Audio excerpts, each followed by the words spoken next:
Jamaica is on edge again. The Governor General, Sir Patrick Allen, just stepped into the political crossfire with recommendations on the Integrity Commission Act, and now legal experts are going toe-to-toe in a national showdown. In this expert breakdown, we unpack the full political drama between Governor General Sir Patrick Allen, the Integrity Commission, Prime Minister Holness, Legal Minds Kenyatta Powell versus Dalling. From secret power moves to constitutional chaos, this video dives deep into the real reason behind the push to reform the Integrity Commission Act and how it could tip the balance of power in Jamaica forever. By the end of this breakdown, you'll understand what Sir Patrick Allen actually recommended and why it matters, why attorneys are clashing over it, how Holness's government stands to benefit,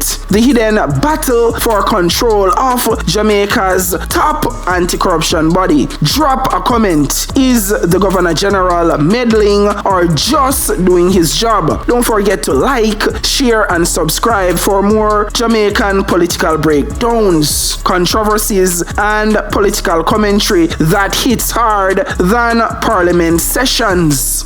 Did the Governor General just step into the political battlefield and sideswipe the Integrity Commission in the process? By the end of this video, you will know exactly why Sir Patrick Allen's harmless recommendations could actually be a nuclear backdoor attack on the Integrity Commission, and how Holness might be playing constitutional chess, not checkers. But here's the twist no one's talking about. What if this entire drama isn't about oversight, but control? Let's break it down. The backstory. Now, picture this. The Integrity Commission was supposed to be Jamaica's firewall against political corruption, but lately it's been under fire from every direction. Politicians, party loyalists, and now the Governor General himself.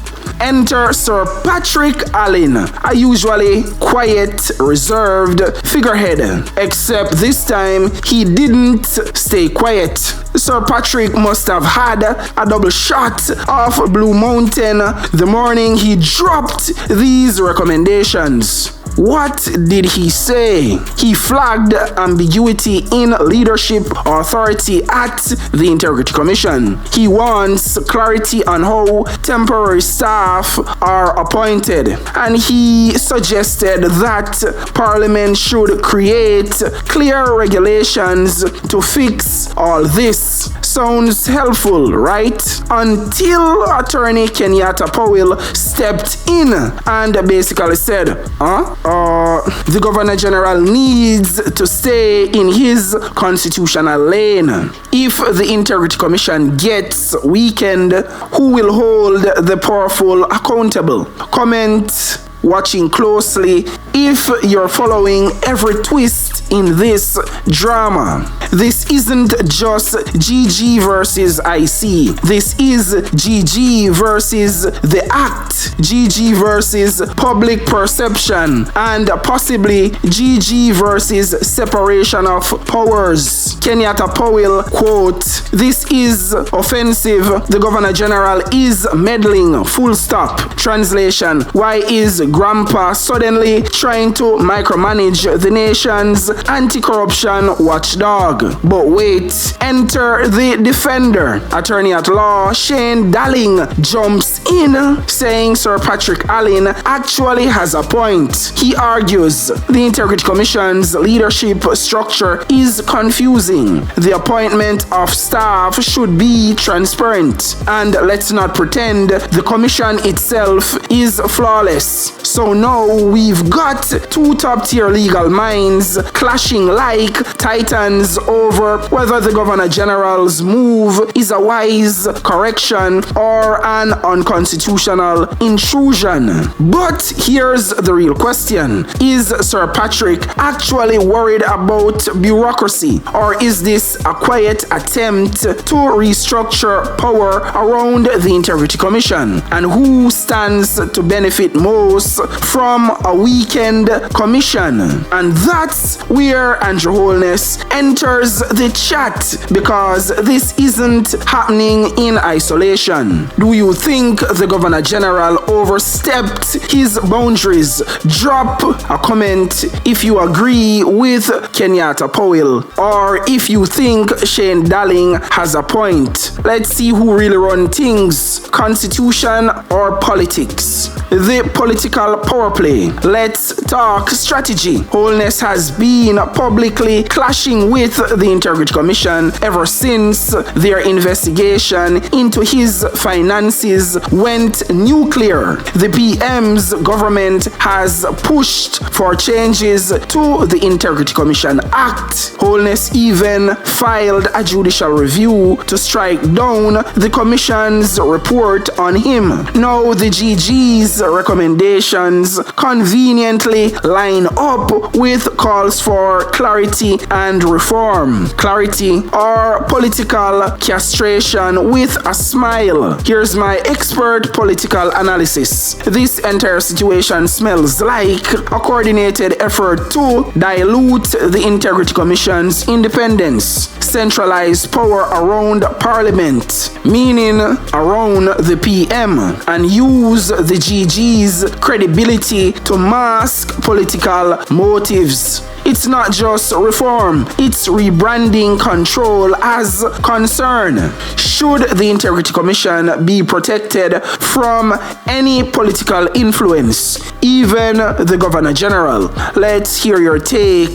Does Jamaica need a stronger watchdog or a watchdog with a leash? Here's a summary of the highlights and the key points. Sir Patrick Allen's recommendations may seem procedural, but they have massive political implications. Legal minds are split. Powell calls it interference. Dalling calls it valid. The move benefits Holness at a time when he's legally and politically at war with the Integrity Commission. This could set a dangerous precedent for how independent the IC remains. Whether it's reform or repression, one thing's for sure and two things are for certain. This isn't just about temporary staff. It's about permanent power. What's your honest opinion? Was Sir Patrick Allen acting in Jamaica's best interest, or was this a low-key assist for Holness? Drop your thoughts. No filters. We're reading everything. What do you think? Was Sir Patrick Allen just doing his job, or is he now part of a bigger strategy to silence the Integrity Commission? Drop a comment below, hit that like button and subscribe if you're watching the political theater of Jamaica unfold in real life. The Integrity Commission, the Governor General, and Andrew Holness are all tangled in this mess. If you could change one thing about how corruption is investigated in Jamaica, what would it be? So make we hear where Kenyatta Powell have to say, because shots were fired politically. You see me? And him basically has said that the Governor General should stay out of things concerning the Integrity Commission, because that not have nothing to do with his jurisdiction. Whenever I hear counsel say that something is untidy, I don't know what that means in terms of questions about legality. It is clear that what Section 30 subsection 8 is to give the Commission a specific power to make an acting appointment for a limited period of time, i.e. 3 months, 90 days. I'm not sure why it is that should be a problem. That council says it's untidy, and he says it's untidy because if it goes over a day over the 90 days, then the Governor General has to step in.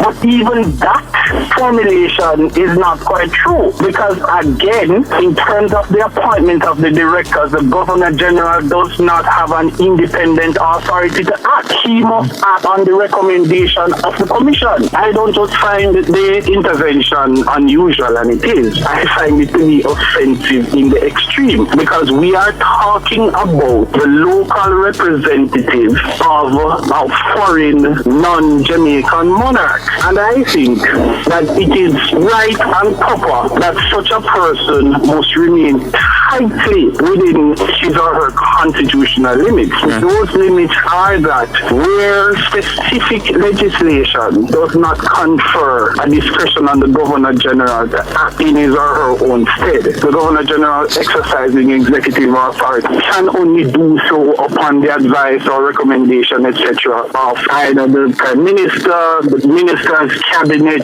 some commission, etc. And the Constitution is pretty clear about this. I don't think that the Governor General being vested with certain authority in terms of receiving complaints and taking disciplinary action in relation to officers of the Integrity Commission means that somehow gives the Governor General, whose functions are tightly prescribed in the Constitution. That doesn't mean the Governor General is somehow then at liberty to be inserting himself, because this is what he has done, inserted himself by his office in the part of the legislative process that the Constitution gives him absolutely no authority at all. The Governor General's sole authority in relation to legislation has to do with what comes at the end. Shane Dalling agreed with the Governor General's interference and meddling.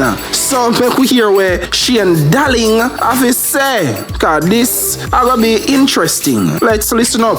So the Integrity Commission, as stated by the Governor General in the letter to Parliament, create silos. You have an executive director that operates in silo from the other directors. So there are 4 other directors. Those 4 directors do not report to the executive director, but they report directly to the commission, similar to the executive director. So it's a system like a CEO. You have a head of entity reporting to a board, but then you have the directors for that same entity reporting directly to the board. It creates a silo, so the executive director cannot really control the processes below him, because the directors who are supposed to be reporting to him are reporting to the same boss that he is reporting to. So it creates a little conundrum there in terms of good administration and good governance. It is in the legislation that the Governor General has no power to make appointment as well as acting appointment, save and except under section 30 subsection 8 of the Integrity Commission Act, where the acting appointment is being made only for 3 months. Anything outside of 3 months, it is the Governor General's role to appoint somebody acting. Now the Governor General is saying there is something awkward in this, because section 30 subsection 8 runs counter to section 35, 36 of the Interpretation Act that states that he who has the power to appoint has the power to make acting appointments also. So section 30 subsection 8 of the Integrity Commission Act gives a specific acting appointment, but only for 3 months. It is on point of order, Shane Dalling. Point of order. Now, una make it appear as if the people them will work at the Integrity Commission created the Integrity Commission Act. That said Integrity Commission Act was created by the Holness administration in 2017. So any problem we uno have with anything we look like say this contradict that or whatever una imply, it not have nothing to do with the staff who work at the Integrity Commission, cause I never them create the Integrity Commission Act in the first place. So I would like it and very much appreciate it if you not start mislead the people of Jamaica to make it look like say are the people them who work there and them create the Integrity Commission Act. No, it's the Holness administration in 2017 who created said Integrity Commission Act. But apparently they did write it too good and too perfect effect. So now they realize, we need to dismantle it and tear it down. Yes, and make the Integrity Commission become useless and powerless. So we are going to attack them with everything what we got. The Integrity Commission is just under constant attack from the government. I don't know why. Well, everybody know why. So, according to the Governor General, Sir Patrick Allen, is suggesting that lawmakers create regulations under the Integrity Commission Act to clarify the processes of appointment. So, that's what we have an issue with. So, what me say is, that is something where you could have said to them, one away, that is something you could have said over one phone call. Why you feel the need to come public with as if you try shine a negative light on the Integrity Commission? Because this coming from the Governor General, people might interpret and say, if the Governor General were neutral and in this and in that, if him come out and have an issue with it, then, well, something was wrong with the Integrity Commission for truth. Then, see it, all the Governor General come out and say, you see, the Governor General know him attack saying, okay, a long time you know the Integrity Commission corrupt in a dog. You see it? Yeah, man. So the mere fact that Ronnie Florence was, as me say, a temporary position as acting director of corruption prosecution, there was no need yet for him or for his appointment to be recommended to the Governor General, because it's just a procedural formality. The Governor General acknowledges the appointment of Lawrence, and Lawrence take the oath of office in front of the Governor General. So that's why me ask the question, why is the Governor General doing this and make a big deal out of nothing? What is the motive behind why he is doing this? The why is always important. Once you understand the why, then you understand everything else. Don't you find it a little bit odd and a little bit strange that the Governor General, his timing is too perfectly timed? It's too convenient, actually. First, we see Paula Llewellyn run out and say, oh, the Auditor General should be removed from the board of the Integrity Commission. Now we see the next piece of the puzzle, the next move on the chessboard, in the form of the Governor General, Sir Patrick Allen, coming at about things pertaining to the Integrity Commission, specifically the appointment of Ronnie Florence. So, me say all of that, we said this. Who remember in 2023 when the Holness administration under then Finance Minister Dr. Nigel Clarke gave the Governor General a 200% salary increase? Because back then in 2023, at the time the Governor General salary was over 12 million per year. But the Holness administration and Dr. Nigel Clarke saw it fit to give him a 200% salary increase. So now in new salary is like somewhere around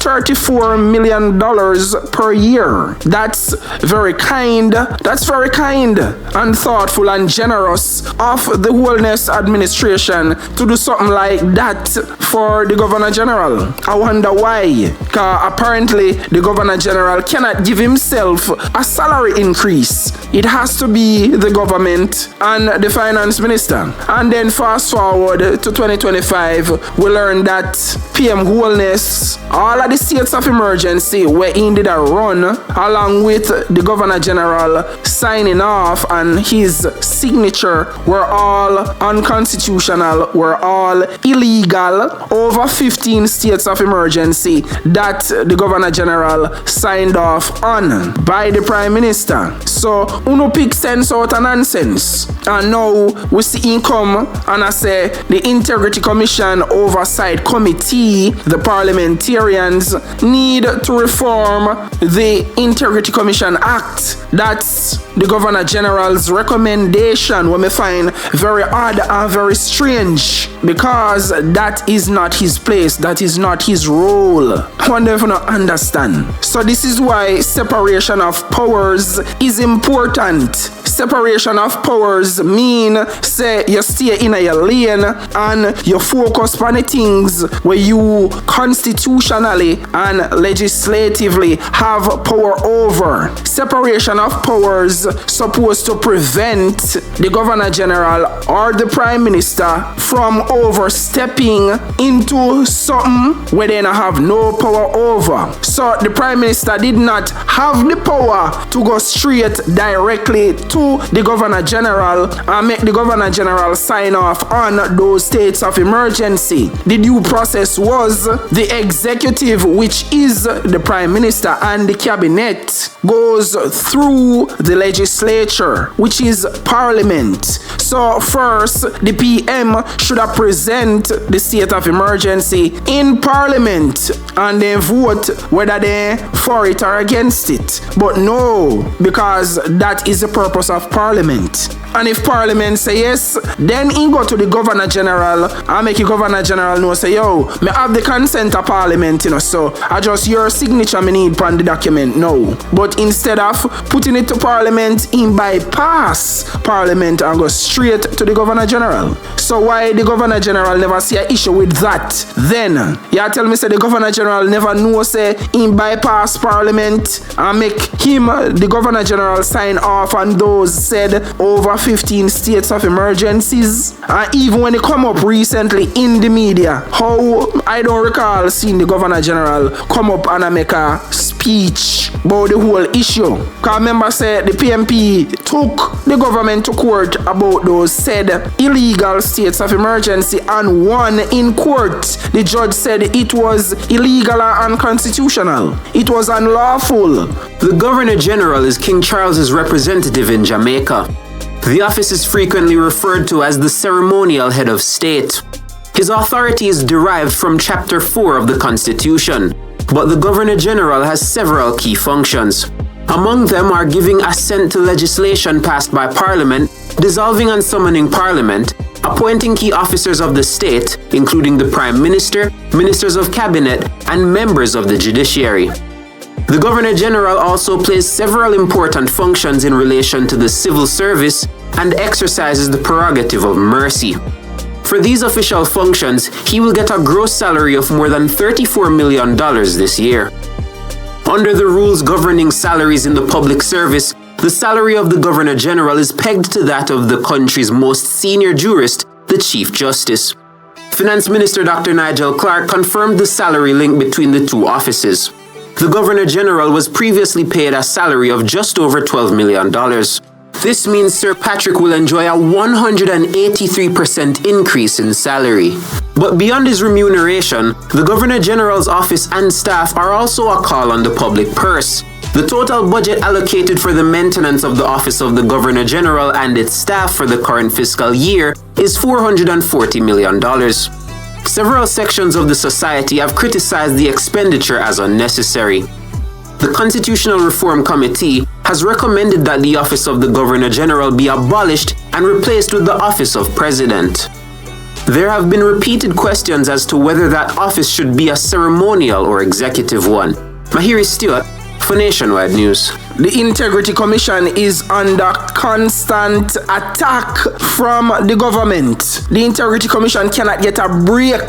Just what they are, Bartlett them and Warmington them, and the Oversight Committee was suggesting say them are go create an Inspector General because them are model it off of the Australian version of their Integrity Commission where exists in Australia. And the PMP say no, we not support that. Some said that we said this. The last matter when me see agree or take side with the PM end up get big political appointment as FID chief. We attack Dennis Strong. So now me I wonder if Paula Llewellyn, cause remember Paula go left office soon in a car fair time up. So what me I say is me I wonder if she them a go give the next big political appointment and make she be the Inspector Auditor General, we are going to watch the Integrity Commission. Because she come out and I say yes, she agree with the government, say the Auditor General must be removed.